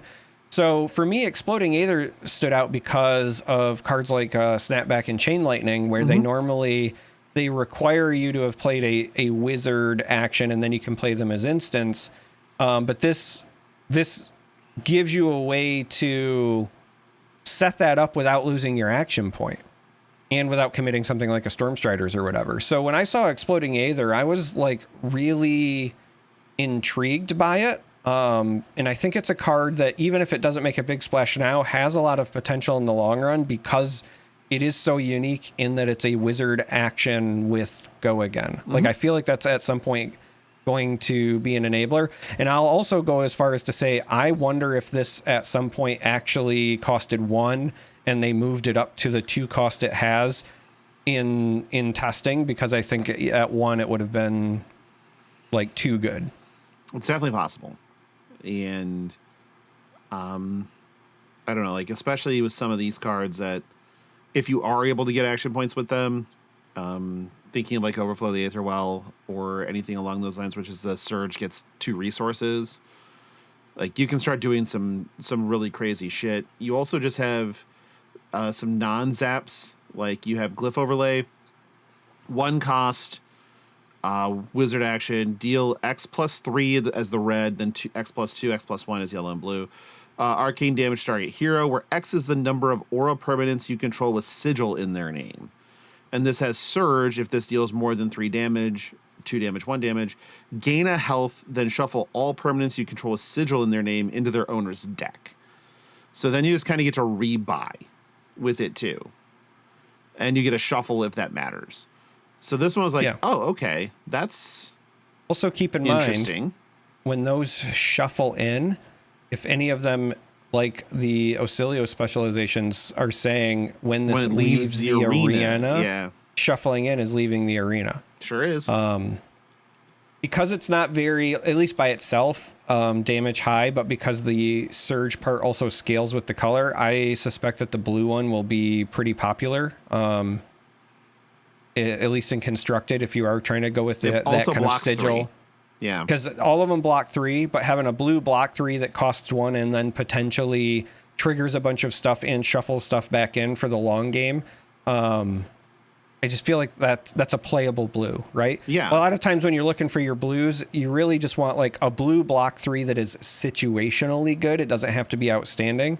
And that checks all the boxes. So yeah, and also I like it. Pairs well in this set with Sigil of Temporal Manipulation, which is a 0-cost blue sigil, which is, again, beginning of action phase, destroy this. When this leaves the arena, banish the top card of your deck. If it's a non-attack action card, you may play it this turn as though it were an instant. So, you just get to start the train.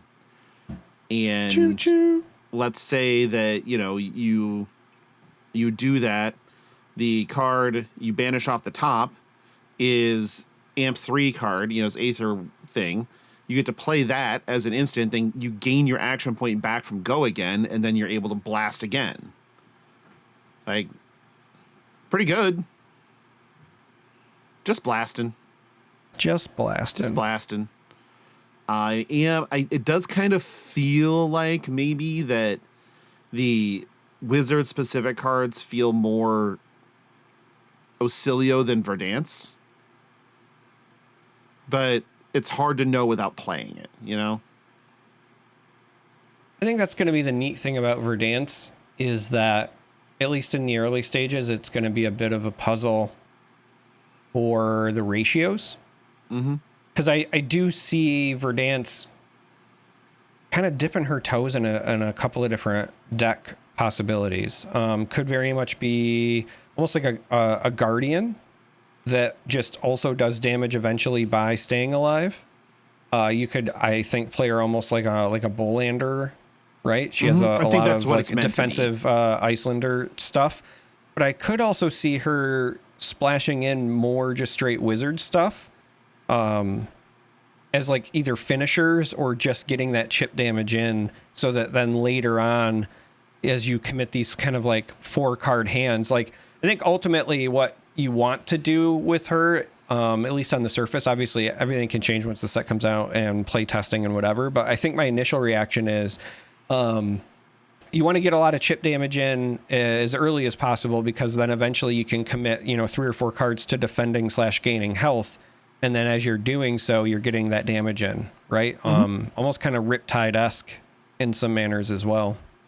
Yeah, I think that's 100% like how this is going to work. Like, I don't think there's like, if you're talking about, when you're talking through things, there are quite a few different 3-for-7s in this set, and it feels like they're there for Verdance more than anything else, because the Runeblade cards are going to Runeblade, and like these generic and Earth 3-for-7s, like Yafindle's Fighting Spirit is in the set, right? Yep.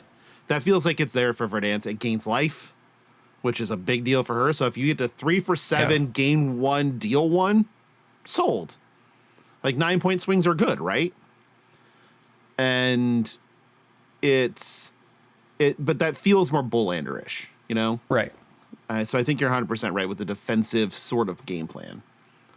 And these wizard spells feel more like that's their traditional wizard stuff, which is very Ocilio with sigils and things like that. Sigils and amping.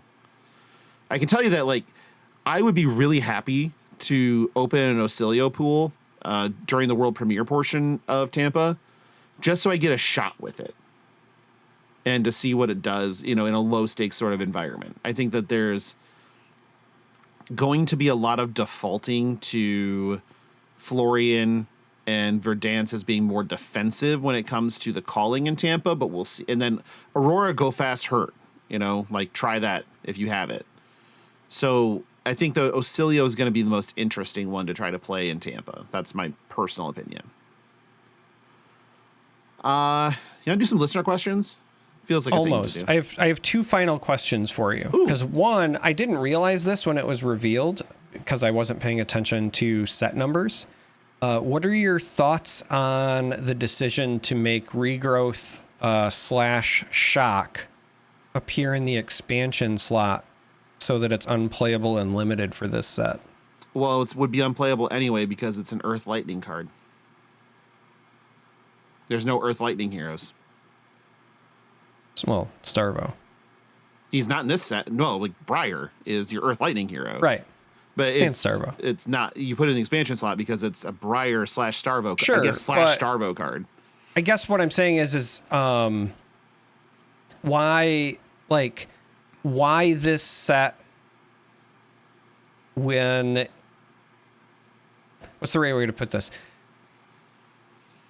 We already know that all of the other heroes that could play this have hit Living Legend as well, right? And so when you're thinking about like providing support,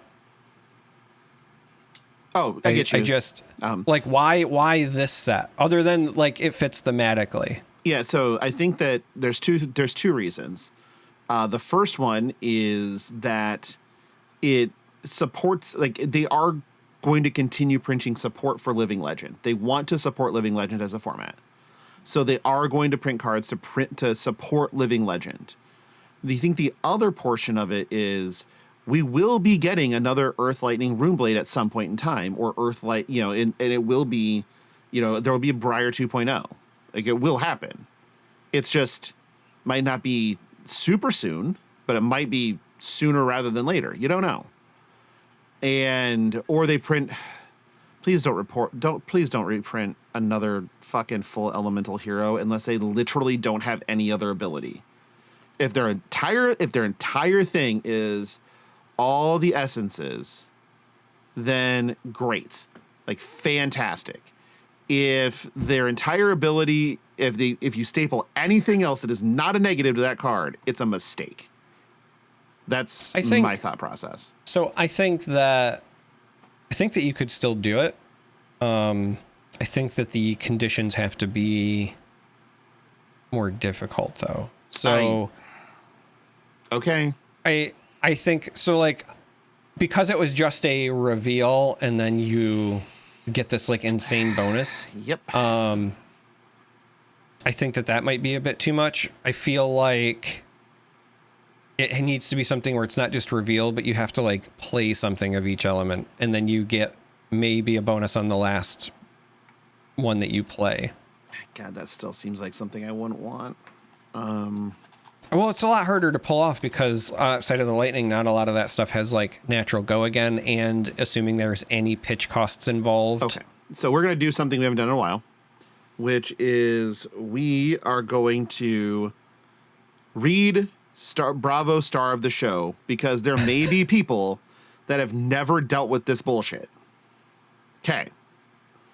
Bravo Star of the Show was a hero printed at Majestic in Everfest. He is a Bravo. He has Essence of Earth, Ice, and Lightning. And then his ability, and granted, 40 health hero. His ability is at the start of your turn. You may reveal an Earth, an Ice, and a Lightning card, so all three, from your hand. If you do, the next attack action card with cost 3 or greater you play this turn gets +2, Dominate, and Go again.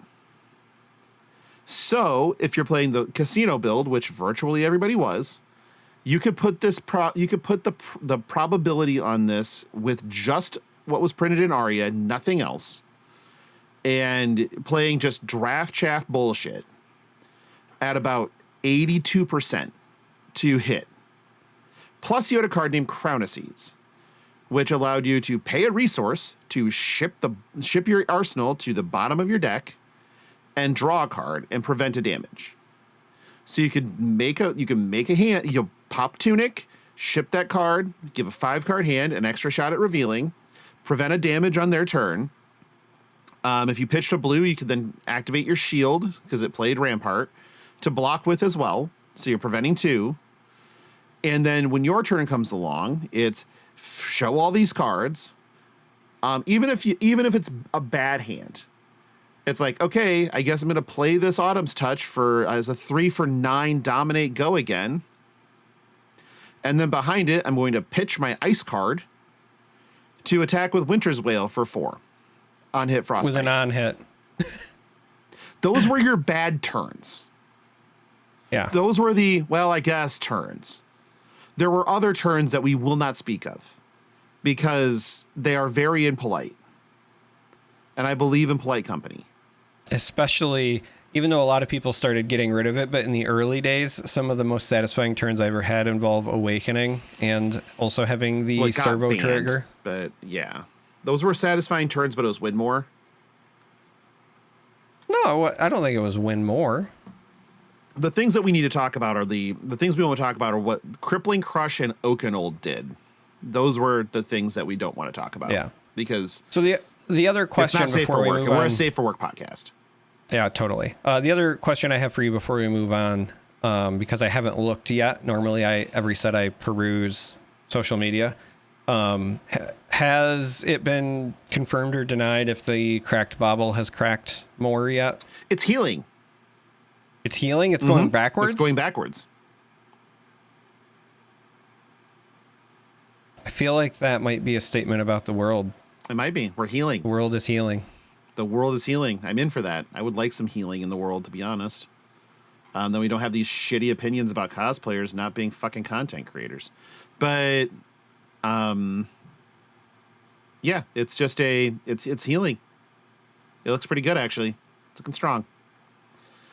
Let's do some listener questions. I like listener questions. We got some questions today. We even got one from Josh Scott. You know, I love those. But I do. First one's from Eugen, so he's very new. Thank you for joining the server and hanging out with us, and thank you for joining the show by asking questions. Hey guys, we're having issues with games going to time very often at my local store. Happens often when we play Blitz. That's okay. Our meta is something like a Rhinar, a Victor, a Terra/Bravo, so a Guardian, whatever, a Dromai, a Levia, and a Hatchet Storinthia.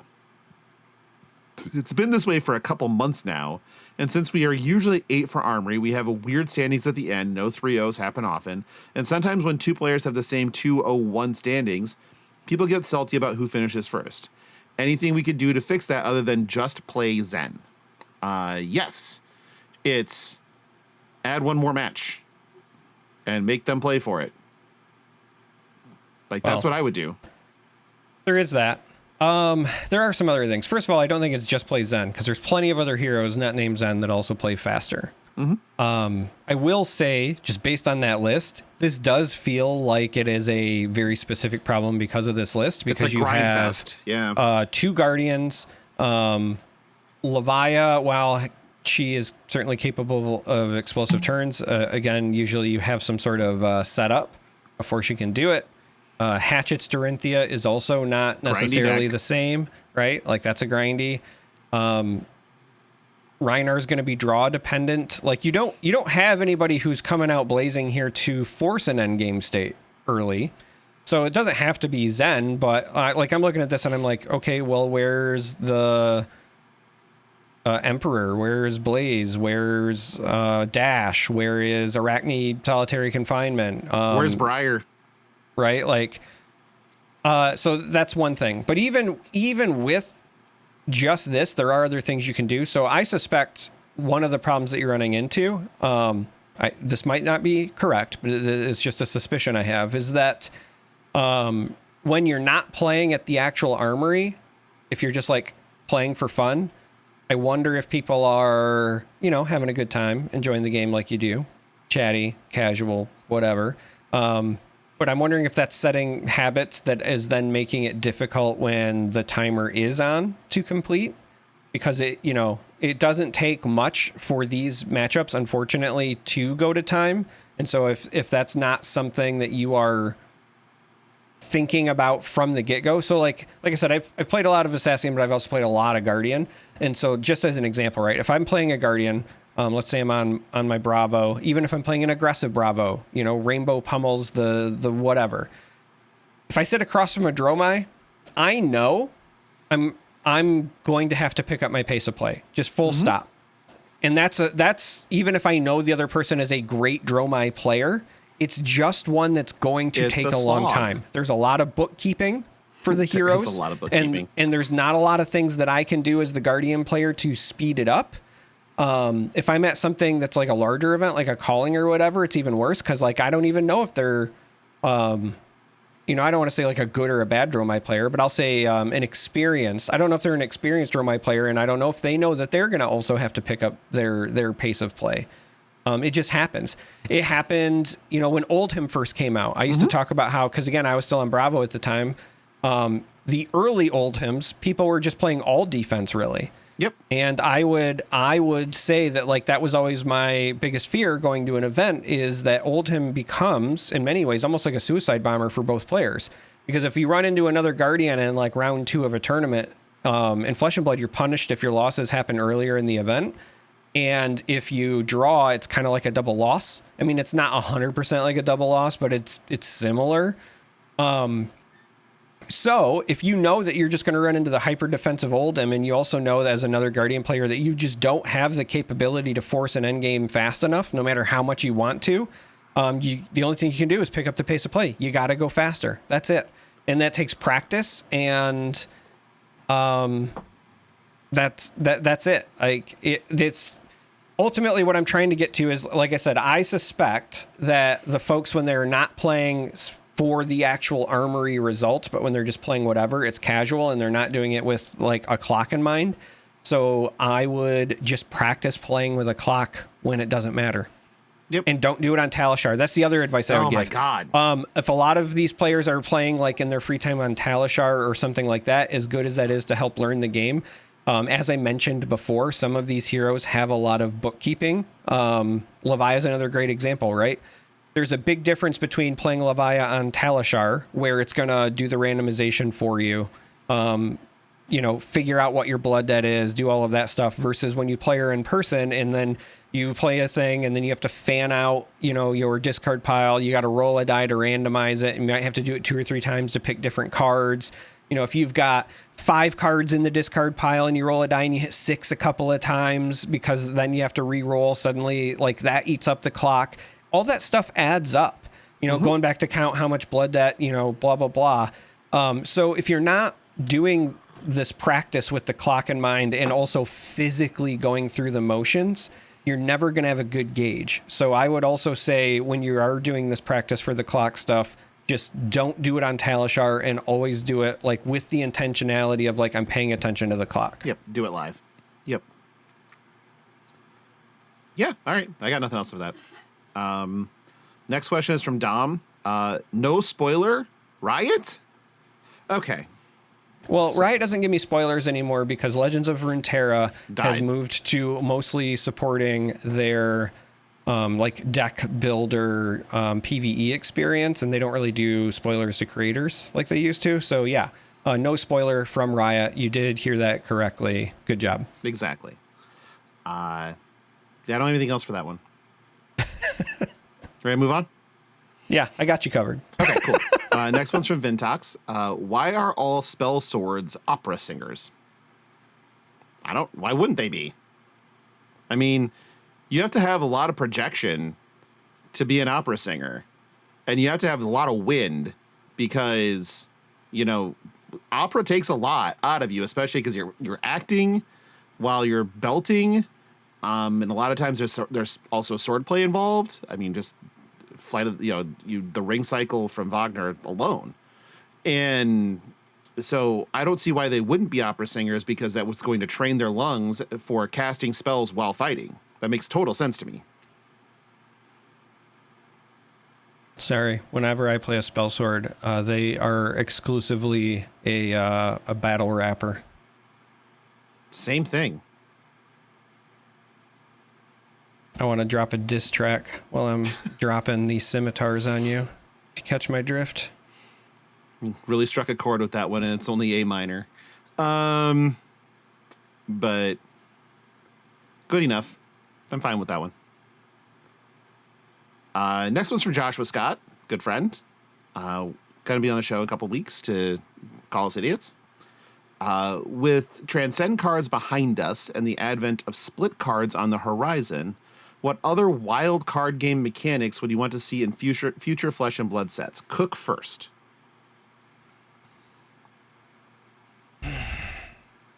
See, this is very difficult for me without dipping into just things that only work with other game mechanics. That's the biggest problem. Because there's a lot of things that I really like about other card games that I would like to see somehow incorporated into Flesh and Blood. I've said for a long time my favorite resource mechanic of any game was the Twilight Pool from the Decipher Lord of the Rings game, because it creates this ebb and flow, right? It's like a built-in comeback mechanic. And while Flesh and Blood has that to some degree, I wish there were more cards that utilized something that allowed for that. The essential thing behind it is that in that Lord of the Rings game, when you would play a card,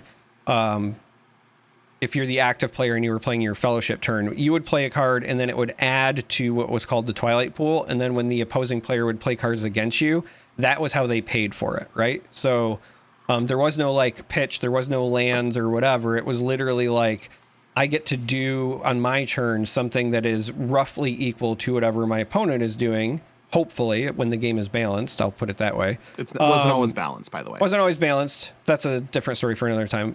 But the idea is that like it is an ebb and flow, right? And so it's really more about like what you do with those resources, you know, and risk and reward and so forth. So I would love to see something like that in Flesh and Blood.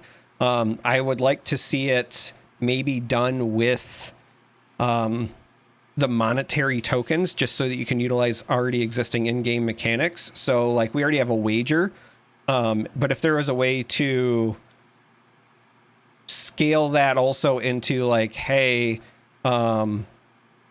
it almost like mercenaries, right? Like if I do this, but like I can pay a cost in gold or silver or copper or whatever, then also in doing so, my opponent gets it now as well. And then they can use it for whatever their things are. It might have to be something that would be very set-centric in a future thing where like you balance each class or each new hero in a way where they care about using it.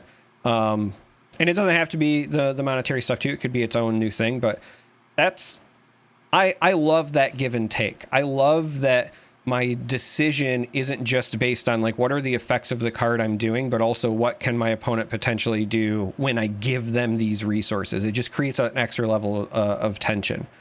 So that's like what jumps to me. If I'm trying to take like a low-hanging fruit answer, yeah, I know we just did Transcend, and I know that we have like dragons and whatever, but I've been saying for a long time that I still want more stuff like the Demi Heroes, where you just turn your hero into something. Give me my werewolf hero, right? Where I do something and I turn into a werewolf. I've been saying for a long time, I want a druid hero that starts with no equipment and then transforms into like a bear. And then that becomes like the equivalent of their equipment or whatever, stuff like that.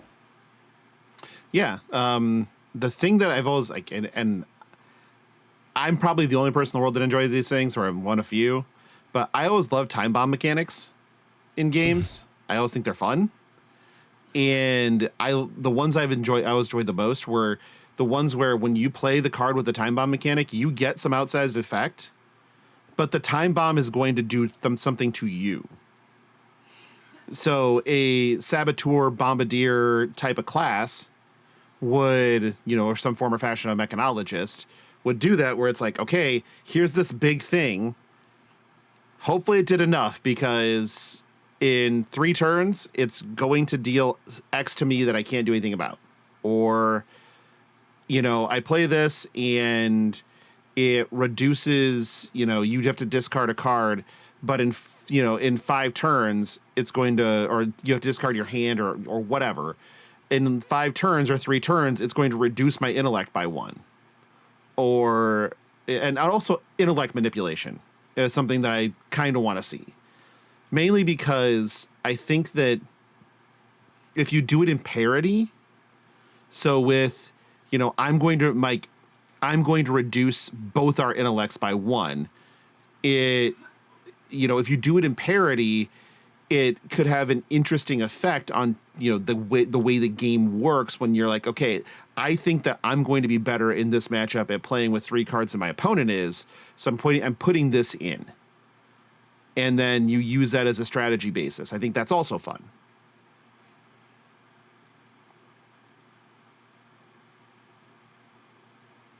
I like the idea of a time bomb mechanic. And I think mech is a good spot for it, because like when you started talking about it, it almost kind of reminded me of like the video game for Cyberpunk, because when you get too many mods or whatever, you can get those like temporary bursts, but there's then the risk that you hit like cyber psychosis in that game. And so I do think it'd be kind of cool if like as a mechanologist, you could do something where you could power stuff, but instead of steam counters, it's going to cost you health either now or in the future, or whatever, because it's you're literally a cyborg and it's just draining your life force to do the thing, right? Like, give me, like, we have the Teklevasin kind of becoming Ultron thing, but like, give me RoboCop or something, right? Where it's like against his will. It's always RoboCop. Yeah, well, I'm from Michigan, man. Yeah, I understand. Moving on. Question is from Geeks First. What's your speculation on the next hero in Armory based on the keynote? So we know that the next hero that we have in an Armory deck is Dash.io. And so I think that we said Mechanologist was on the list when we were talking about it. Like, we thought that was something they would do because it's from one of the first two sets. And while they just did a bunch of Mechanologists, they're still not kind of on top of the food chain or anything. And you're also, Dash was close to LLing in both formats. Yeah, I think when we talked about it, I think I might have been on the fence, mostly because, again, we did have Bright Light so soon, but I believe, if I didn't say it, I was thinking about it, that it's still always on the table just because Dash is so popular. Yeah, and it's LLing, yeah, so, and the hero is going to Living Legend in both formats soon. So, okay, but in November-ish, there will be another Armory deck. And we know that one of the Armory decks is going to have a new hero in it. So it's either in the one that's in November, December area, or the one that's in March. So what do you think the next hero is, and is it the new hero? I'm still holding out hope. From the last time that you and I talked about this, I still hope that we finally get our new version of Chain. Personally, yeah, because we've got stuff of his that still isn't playable. It would also indirectly be supporting Vincent, who could use the help. It would be right after this set where we just got some new Runeblade toys in general, so it might be a good time to revisit it. So, like, just selfishly, I hope we finally get the new version of Chain. I also personally think it could just be Adult Terra. I think that's what a lot of people think, is that we'll be getting Adult Terra, which I think is fine. I also feel like we could be getting the replacement for Chain. We could be getting the replacement for potentially Briar, but I think Terra's the most likely. Yeah, well, and the only reason that I jumped to Terra is first strike deck, right, with no path upward, just having an Earth set, so natural tie-in, no Guardian Armory deck, so you can check that box while you're there. Also gives them the opportunity when they make that deck to finally give Guardians good boots, but make them Earth Guardian boots so that I still continue to be barefoot on Bravo. You can just play Terra at that point. I could. Anyway, I don't see how this can't be Terra. Like, honestly, I really don't. If I was putting the board together, Terra would probably be like minus 500. So I'll say this: if it's not the new hero, right? So, like, let's say it's not the new hero and they're just doing whatever. I think it could be Fi. Fi's interesting because we don't have like a Ninja Armory deck. And Fi, like, arguably, like, Katsu got help when Zen got help just because Katsu can play some of that. I say arguably. Right? But Fi definitely didn't. Fi has had no support, essentially, since because of, no new Draconic stuff. So if it's not going to be a new hero and you're trying to hit a class that hasn't been with an Armory deck... Yeah. And Ninja is a popular class, so for the same reasons that they decided to do Dash.io, right? I could see them doing Fi. It could also be Adult Blaze. Could also be Adult Blaze. That's certainly a possibility. Also, it could be the Icelander replacement. There's no But ice. yeah, I was just saying, like, if it's not the new hero, right? Sure. When I look at the existing roster and I look at the classes who haven't got one yet, as selfish as I would love it to be an assassin, I don't think it would be that. If we ever do get an assassin one, I think it's probably Arachne. It's Runeblade, Guardian, or Ninja. But yeah, Runeblade, Guardian, or Ninja. And given that we just are getting this Runeblade set, I could see it being Fi if it's not a new hero. And then maybe they do the new one, the one after. Yeah, that makes sense, honestly.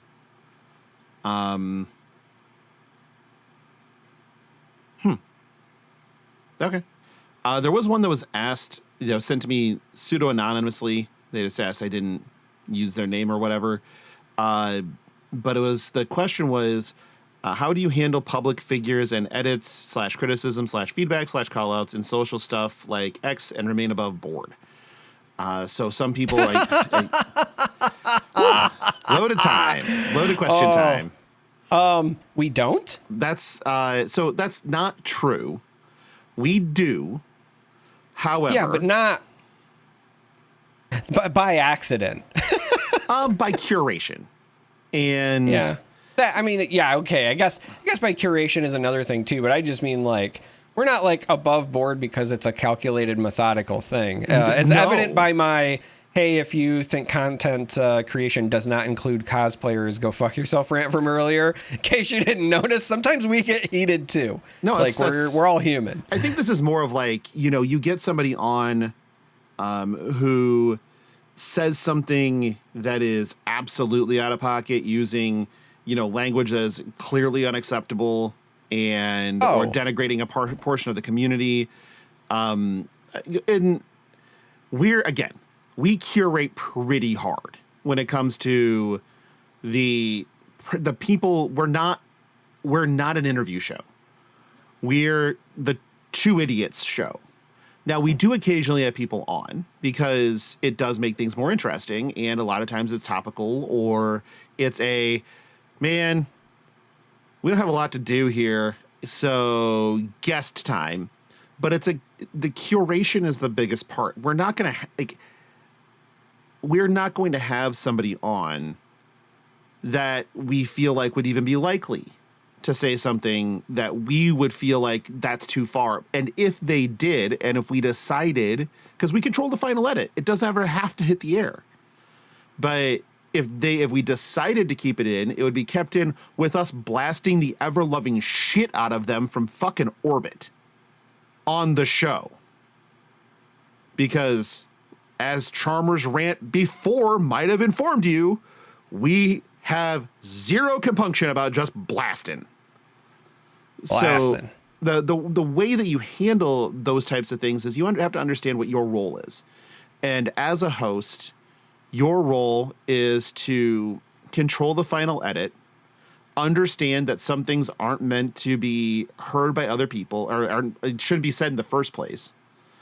And when they are, they either need to be removed or they need to be called out in principle. Now, I know sometimes it's really difficult to listen as you're looking at something. So when Charmer was on his rant, I very easily could have just been moving through my notes or looking at Rosetta spoilers. I wasn't, because I was enthralled and I fucking loved it. So I wanted to listen to it. But the goal is to, when you're doing these types of things, the goal is to not miss much.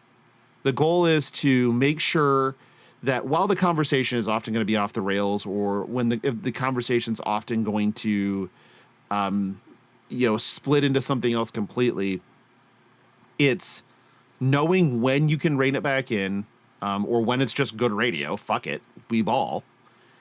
And then also when what's the line and how, try to know when you're getting close to it, but you have to listen.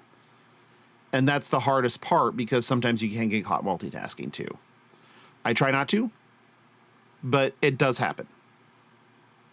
So there is that. I was trying to find the one example, but because I just recently changed phones, I'm having a hard time navigating some of my apps. It's trying to like log me in and out of stuff for like the first time again because I didn't have the stuff cached and whatever. But anyway, I just think about, you talked about curation. Part of it is I don't see a lot of the things on Twitter that tends to rile up the community. In fact, a lot of times people are like, hey, did you hear about that thing? And I'll say no, but that's because I aggressively curate my feed. I only look at people that I follow, not the For You thing. And then of the people I follow, it's either like people that I've met in person or people that are, doing work that I respect and whatever. And I, even within Flesh and Blood and within other communities that I'm active in, I just aggressively use the mute button for a couple of reasons. One, I use mute instead of block because I like the idea that sometimes people are wasting air on me that I'll never see. Like if I blocked them, then they would just stop. But I want them to like take the time to do something I'll never see. That like if you're gonna be that angry about it, then like that's on you, buddy. But I don't see the stuff. And so unless somebody specifically calls it out. And so what I was trying to hunt for on my phone was like, there was a time where, somebody was saying some, transphobic things to Mara online. And I remember that the community like showed up in full force and said, hey, this is not acceptable. So like in those instances, then, I think it's important to at least show support. Even now from like when that happened, I think the way that I would handle it has changed in part because, Brian Gottlieb said some things that like really resonated with me afterwards. And I, respect the hell out of him. And also just in general, like when I was thinking about what my own personal intent is, my real intent is just to make sure that, my friends and that those members of the community feel welcome and heard and that they're good. And so I feel like the intention should be to provide your attention where it's valued most. Mm-hmm. So in those cases, like I want to check in and make sure that they're okay, but I don't want to waste too much of my time. Like, obviously again, you want to say like, hey, this is unacceptable, but like, I'm not going to get drawn into a multi-text, like barrage. Like I'm not going to go debate somebody online because I got better shit to do. Like ultimately, like I'm going to say, hey, this is unacceptable. You should work on yourself. And then like, if they do whatever, that's a future me problem. But then like, I want to be done with it. I just want to like say it because I want the expectation to be clear for the rest of the community. This is not okay. I want to check in with my friend and then I just want to be done with it because much like the way that I'm okay with them shouting to the void into my mutes, I don't want to be on the other end. I don't need to be drawn into all that stuff. Right. So I just curate my list so that I don't have to worry about it. And then the other thing, as far as like when stuff does follow, or when stuff does, when I follow up on things, right? When stuff does make it up to me. So like if I've casted an event and I'm looking for feedback or whatever, because, I will seek out feedback actively, whether it's asking friends or, for other communities, there's very often like a Reddit thread or something about a broadcast after an event, because I've covered a bunch of esports stuff. Like I will go and check and see like what people thought of the broadcast and see if there are any mentions or whatever.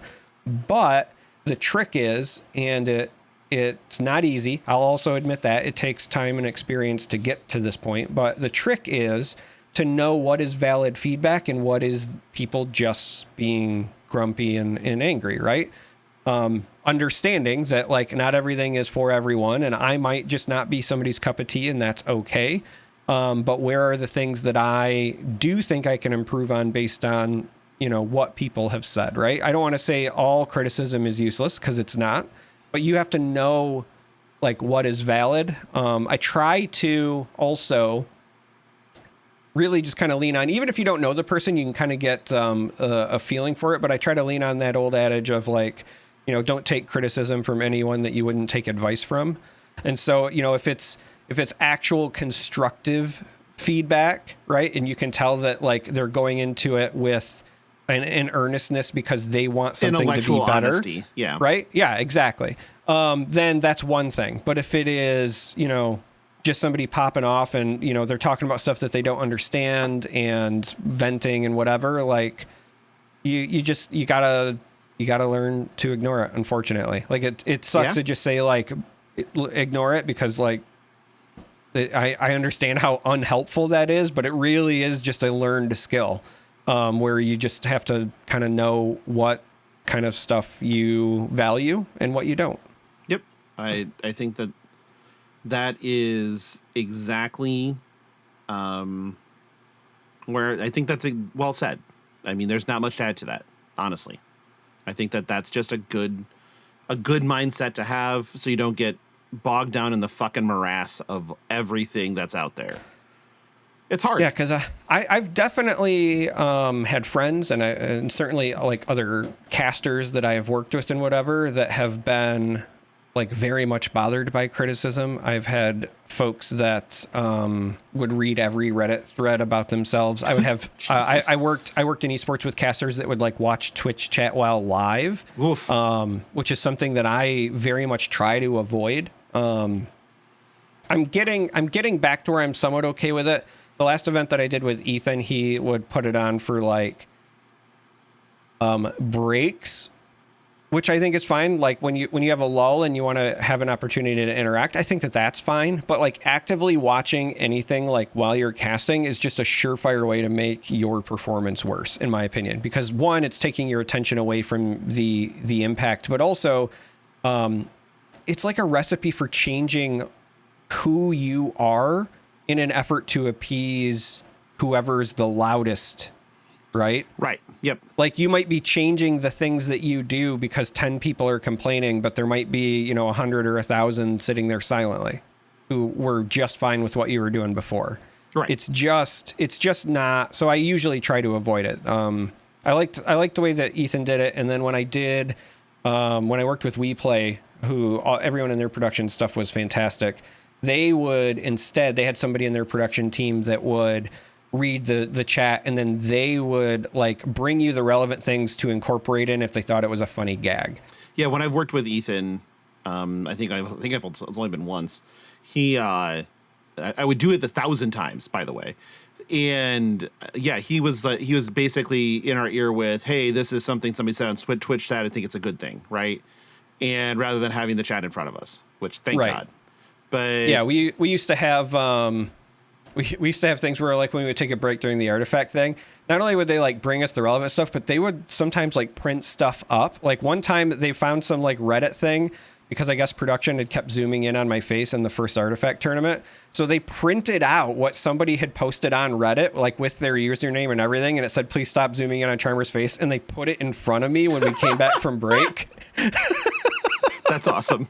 Yeah, just stuff like that. Like stuff like that is fine, but that's also somebody else curating it, right? Yeah, because you can't be in the weeds when you're live.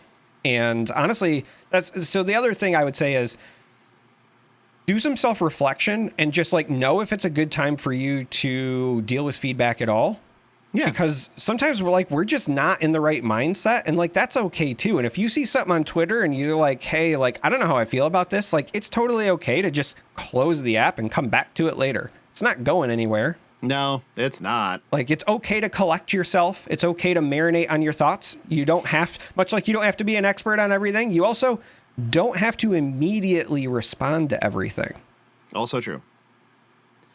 All right. Let's thank some patrons. We somehow made this a 2-hour show. So whatever. We're just, we're getting the reps in before Josh comes on. Yeah, that's exactly true because we need to, it's like running those little, 10 and 11 milers before a marathon. So let's get some patrons thanked here. So we have our associate producers, Andy, Sindra, Jacob, Kenny, and the Salty Sea Cat.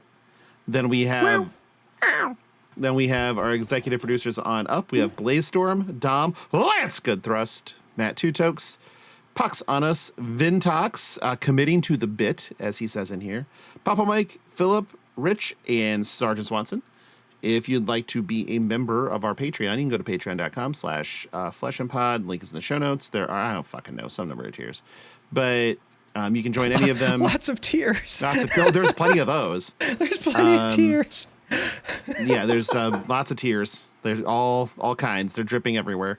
And join some of those tiers. And if you pay for a tier, you can come to Fap After Dark, which is our just live show that we do like once a month, usually middle of the night on some fucking night where the humans that populate this are conscious. And then it's usually a Wednesday night when I'm already in bed, and then you get Elaine stories.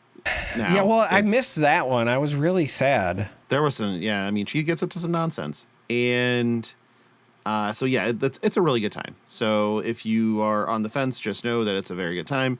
Also, all the support for the show is very much so appreciated, and I don't